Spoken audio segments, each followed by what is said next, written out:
I am Professor Ahmed Wafa, Professor of Cardiology, Mansoura University. Today, we will discuss one of the most common valvular heart disease, which is mitral stenosis.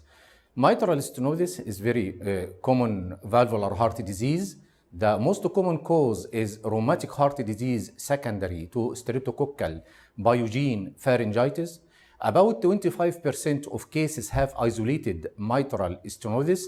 About 40% of cases have mixed mitral stenosis and mitral regurg. And about 38% of cases have multi-valve involvement, including the aortic valve in 35%, tricuspid valve in 6%, and rarely the pulmonary valve. About 2/3 of cases occur in female, so mitral stenosis is more common in female than male, and only half can give a past history of rheumatic fever. Other rare causes of mitral stenosis include congenital mitral stenosis, carcinoid syndrome, Fabry's disease, Litton-Becher syndrome, which include ASCD plus rheumatic mitral stenosis, tumor like left atrial myxoma, Bolland valve thrombus, severe calcification due to old age.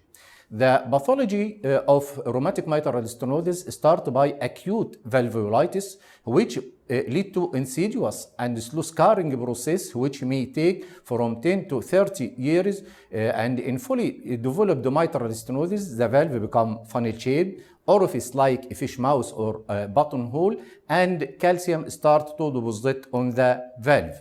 Rheumatic fever cause fusion of the mitral valve cusp, commissures, and chordae tendineae, leading to funnel-shaped narrowing of the mitral orifice. The hemodynamics and the pathophysiology of mitral stenosis start by progressive narrowing of the mitral valve, leading to elevated left atrial pressure, leading to elevated pulmonary venous and pulmonary capillary pressure, leading to passive pulmonary hypertension, then reactive pulmonary hypertension, and lastly right ventricular overload and right ventricular failure. As we see in this figure, progressive narrowing of the mitral valve lead to elevation of the left atrial pressure. This elevation of the left atrial pressure will lead to left atrial dilatation, which predispose to development of atrial fibrillation and formation of left atrial thrombus.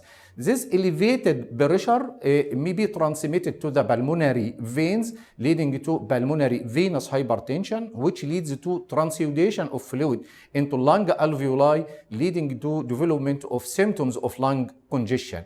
Then, as a protective mechanism, arteriolar vasoconstriction occur, which lead to pulmonary arterial hypertension, which will be reflected on the right side of the heart in the form of right ventricular hypertrophy, then dilatation, and lastly right-sided heart failure.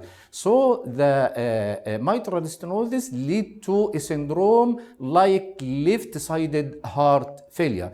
And this figure shows that decrease in the mitral valve area will lead to increase in the left atrial pressure, leading to left atrial enlargement. Left atrial enlargement will predispose to atrial fibrillation and left atrial clot. And the increased left atrial pressure will be transmitted to the pulmonary venous system, leading to pulmonary congestion, which lead to exertional dyspnea and pulmonary edema. Then increase in the pulmonary vascular resistance and pulmonary arterial hypertension will lead to right ventricular pressure overload, leading to lastly right ventricular dilatation and failure. Also, with significant obstruction of the mitral valve and increase in the pulmonary hypertension, this will lead to decreased left ventricular filling, leading to low cardiac output, as we will mention in the symptomatology. So, left atrial dilatation is the key player in cases of mitral stenosis, leading to atrial fibrillation, leading to thromboembolization, decreased left ventricular filling, and palpitation. So, mitral stenosis passes into 4 stages, which may take from up to 20 years from the attack of rheumatic fever. Stage 1, a stage of narrowing of the mitral valve orifice, but with complete compensation and no symptoms. Stage 2, There is elevation of the pulmonary venous pressure leading to symptoms of lung congestion. Stage 3 with the development of pulmonary arterial hypertension leading to pulmonary hypertension and right ventricular hypertrophy. And lastly, stage 4, which lead to systemic venous congestion due to right-sided heart failure. طب about the symptomatology in heart failure in mitral stenosis. The symptoms may be absent in mild cases, and the case may be discovered accidentally, for example, during routine cardiac examination. Then the symptoms start by symptoms of lung congestion in congestive cases like dyspnea, orthopnea, paroxysmal nocturnal dyspnea, and recurrent chest infection. Then the condition progress to low cardiac output symptoms in cases of pulmonary hypertension like dizziness, giddiness, syncope, and fatigue. And lastly, there may be symptoms of systemic congestion as a complication of right-sided heart failure in the form of swelling of the lower limb, enlargement of the abdomen due to ascites, right hypochondrial pain due to enlarged congested liver, insomnia, dyspepsia, and so on. What about the clinical signs of mitral stenosis? We have clinical signs during general examination, then during local cardiac examination, including inspection, palpation, percussion, and lastly, auscultation. During general examination for a patient with mitral stenosis, there may be no signs in mild and congestive cases, but if pulmonary hypertension develop, there may be signs of low cardiac output like pallor and cold extremities. There may be prominent E wave in the neck veins which disappear with the development of atrial fibrillation. There may be malar flush on the cheeks, and there may be dusky cyanosis of the lip.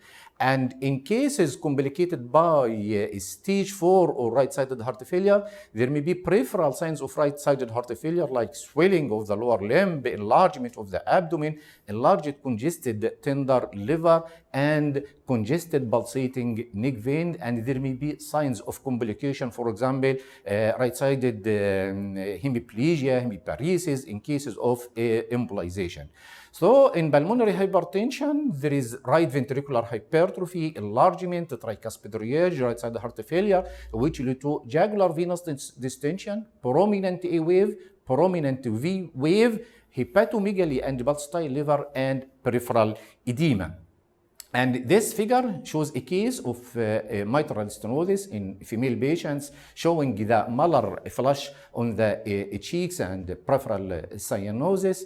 And in a stage, as regard the local cardiac examination, in stage 1 and stage 2, or mild and congestive cases, the apical impulse is at its site, no cardiomegaly, no left ventricular hypertrophy. So the apex is in the 5th intercostal space in the mid-clavicular line, having a slapping character, and there may be a diastolic thrill over the apex, ending with palpable first heart sounds called palpable diastolic shock. And in stage 3, with the development of pulmonary hypertension, there may be signs of enlargement of the pulmonary artery, like visible and palpable pulsations in the pulmonary area, signs of right ventricular hypertrophy, like left parasternal uplift or left parasternal pulsation, epigastric pulsation, dullness to the lower part of the sternum, widening of the per area of the heart, and there may be a precordial bulge if right ventricular hypertrophy starts at a young age. In stage 4, when there is marked right ventricular hypertrophy, the apex will be shifted outward. I mean, the apex is still in the 5th intercostal space, but at the anterior axillary line or the mid-axillary line, and there may be systolic thrill of the tricuspid regurg. What about auscultation? The 3 landmark auscultatory signs of mitral stenosis are accentuated loud first heart sounds, opening snap, and the mid-diastolic rumbling murmur of mitral stenosis. Other auscultatory signs may be present, like accentuated pulmonary component of the second heart sounds, splitting of the second heart sounds in cases of pulmonary hypertension, ejection systolic murmur over the pulmonary area, early diastolic murmur over the pulmonary area, the pansystolic murmur of tricuspid regurg, or the murmur of other valvular lesion like mitral regurg, aortic stenosis, and so on. So the first heart sounds will be loud, short, and snappy, and the first heart sounds lose its snappy character when calcification of the cusp occur. The opening snap is a sharp clicky sound separated from the SC2 by isometric relaxation phase, and the second heart sound's opening snap interval decrease with the increasing severity of mitral stenosis. As regards the murmur, it is a mid-diastolic rumbling murmur with pre-systolic accentuation localized to the apex, heard with the pill of the stethoscope in the left lateral position, and the murmur may not be detected unless the patient is exercised. And the duration is related to the severity of the stenosis. I mean, the longer the murmur, the severer is the lesion. Sometimes there may be silent mitral stenosis. I mean, mitral stenosis without murmur. This occurs in case if the cardiac output is low, as in cases of severe pulmonary hypertension, tricuspid valve disease, very rapid heart rate, as in rapid atrial fibrillation. So there is decrease of flow of the blood through the mitral valve. So there is a mitral stenosis but without murmur. And this figure shows the accentuated first heart sound, then the opening snap, then the mid-diastolic rumbling murmur with pre-systolic accentuation. Don't forget to ask the patients to lie on the left lateral position during auscultation of the mitral area. The complications of mitral stenosis include acute complications like hemoptysis, acute pulmonary edema, infective endocarditis, embolization, but there may be a chronic complication as mitral valve complication like infective endocarditis or activation of rheumatic process. There may be left atrial complications, including the formation of left atrial thrombus or pressure of the left atrium on the esophagus leading to dysphagia, or on the left recurrent laryngeal nerve leading to hoarseness of voice, what is called Ortner syndrome. There may be lung complication. There may be right-sided heart failure or the complication of medical or interventional therapy. What about investigations to confirm the diagnosis of mitral stenosis? The basic investigations are the ECG, the X-ray, the echocardiography, and lastly, cardiac catheterization. Cardiac catheterization is only indicated if the patient is going for open valve surgery and the age of the patient is above 40 years to exclude concomitant coronary artery disease. ECG is not specific, but there may be left atrial enlargement or what is called the P mitral, maybe right axis deviation, there may be arrhythmia like atrial fibrillation. The X-ray chest may be normal in mild cases, but in congestive cases, there may be lung congestion, pulmonary venous congestion, pulmonary hemosiderosis, careless beta line, and there may be signs of left atrial enlargement in the X-ray, like double contour of the right border of the heart, elevation of the left main bronchus, enlargement of the left atrial appendix, or obliteration of the cardiac waist. And this is an X-ray example of a case of mitral stenosis. Another case, there is obliteration of the cardiac waist, there is dilatation of the pulmonary artery, there is left ventricular hypertrophy, there is left atrial dilatation. Echocardiography is the most important and the most specific diagnostic test. Transthoracic echocardiography is indicated to establish the diagnosis, quantify the mean pressure gradient, calculate the mitral valve area, pulmonary artery pressure, assess concomitant valvular lesion, and to determine the suitability for mitral commissurotomy. Transesophageal echocardiography is indicated in patients considered for percutaneous balloon mitral commissurotomy to search for left atrial thrombus and evaluate the severity of mitral regurg. Exercise test with Doppler or invasive hemodynamic assessment to evaluate the response of the mean mitral gradient and pulmonary artery pressure when there is a discrepancy between resting Doppler echocardiographic finding and clinical symptoms or sign. This is according to the American Heart Association and the American College of Cardiology guidelines for management of valvular heart diseases. And this is an example of a case of mitral stenosis. There is is doming of the both anterior and posterior mitral leaflet, thickening of the leaflets, small mitral valve orifice, left atrial dilatation, calculation of the mitral area by planimetry. By echocardiography, we can classify mitral stenosis into either mild, moderate, or severe. Mild if the mitral valve area is below 1.5 square centimeter with mean pressure gradient below 5 and pulmonary artery pressure below 30. Moderate mitral stenosis if the valve area is between 1 to 1.5 and the mean gradient from 5 to 10 millimeters mercury and the pulmonary artery pressure from 30 to 50 millimeters mercury. Severe mitral or tight mitral stenosis if the mitral valve area is below 1, the mean gradient is above 10 and pulmonary artery pressure above 50. And also by echocardiography, we can use Wilkins score to predict the success and durability of percutaneous balloon mitral valvotomy versus surgical options by evaluating 4 items: leaflet mobility, valve thickening, subvalvular thickening, and valvular calcification, and giving each item a score from 1 to 4, and then by calculating score, if the score is equal to or less 8, this is associated with excellent immediate and long-term result. Also, we can stage mitral stenosis according to the American Heart Association after echocardiography into stage A at risk of mitral stenosis if there is mild valve doming and no gradient across the valve and no symptoms. Stage B or progressive mitral stenosis if there is commissural fusion, diastolic doming, and the valve area is above 1.5.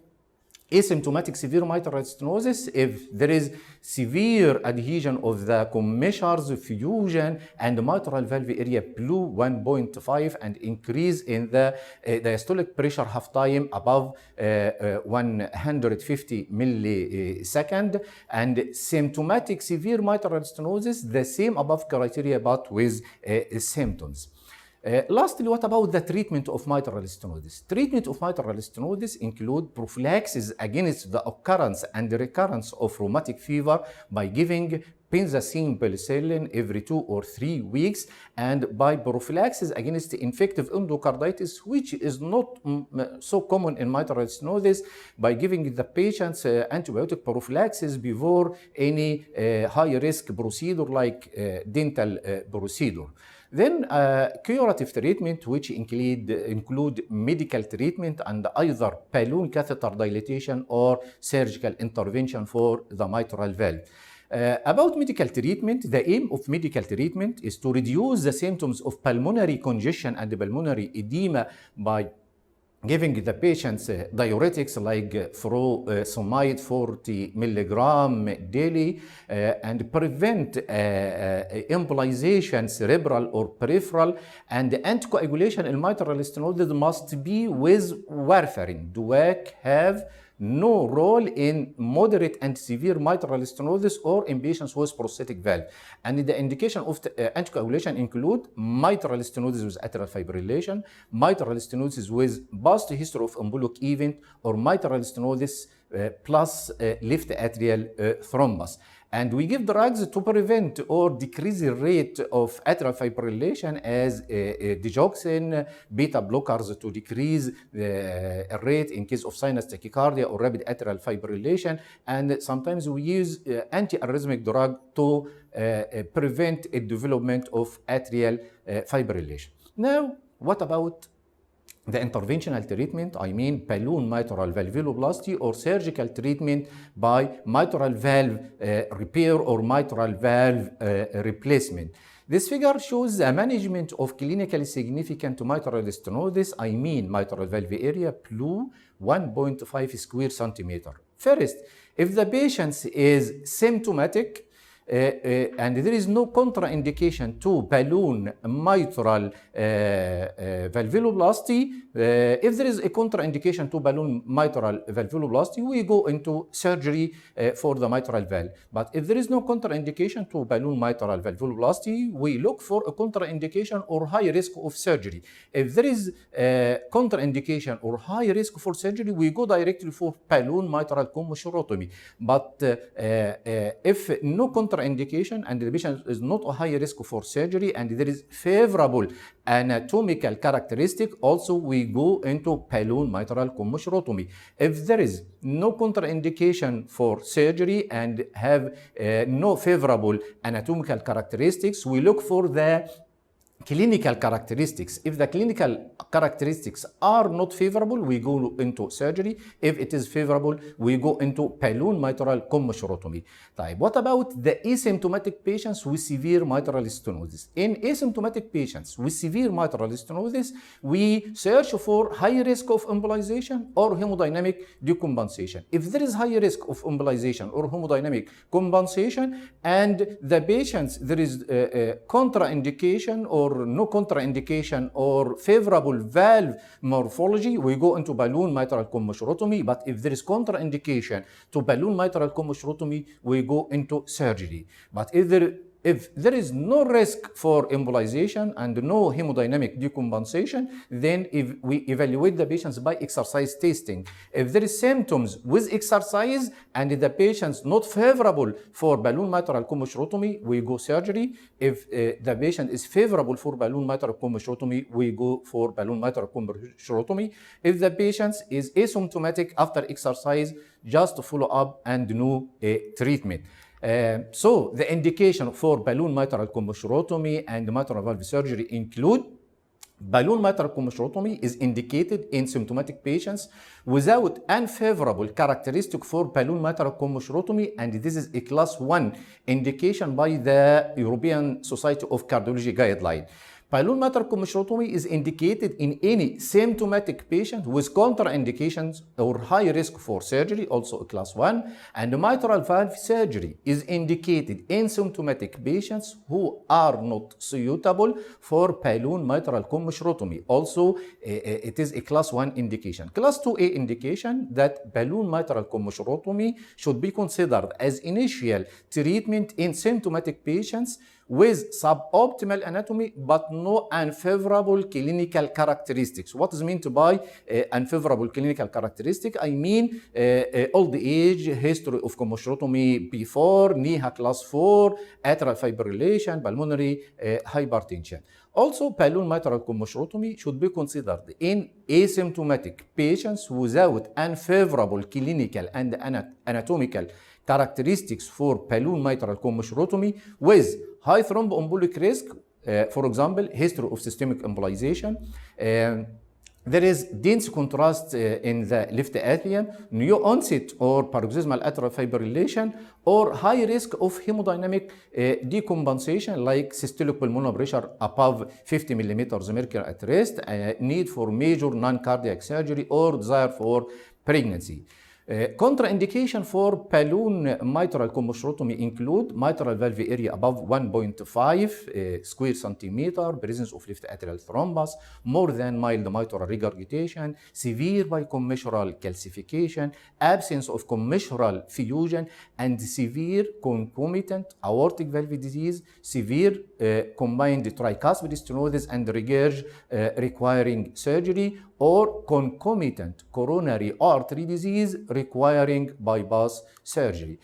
Lastly, what about mitral stenosis in a pregnant women or during pregnancy? Anticoagulation in pregnant women with AF, unless contraindicated, is a class 1C. Beta blocker are required for rate control in absence of contraindication, and if tolerated, we can use diuretics if there is a lung congestion or heart failure symptoms, this is class 2A, and valve intervention before pregnancy or symptomatic patients with severe mitral stenosis is indicated, class 1, and percutaneous mitral balloon commissurotomy before pregnancy for asymptomatic patients with severe mitral stenosis and favorable valve morphology, also a class 1 indication. Percutaneous balloon mitral commissurotomy for patients with severe mitral stenosis and favorable valve morphology who remain symptomatic with NIHA class 3 to 4 heart failure symptom despite medical therapy, and valve intervention for patients with severe mitral stenosis with valve morphology not favorable and only if there is refractory NIHA class 4 symptoms of heart failure is a class 2A. This is according to the American Heart Association and the American College of Cardiology guideline for management of patients with valvular heart disease. In summary and conclusion, fusion of the leaflet and commissure reducing the orifice area is the most common in mitral stenosis and usually occur as a consequence of rheumatic fever. This causes decreased filling of the left ventricle while simultaneously increasing left atrial pressure, producing syndrome of heart failure. As the disease progresses, pulmonary hypertension and right-sided heart failure occur, and mild cases can be treated symptomatically with diuretics and sometimes beta blocker, and moderate to severe disease require mechanical correction of the valve obstruction by valvotomy, either by cutaneous or by surgery, or lastly valve replacement by either a tissue valve or a prosthetic valve. And thank you.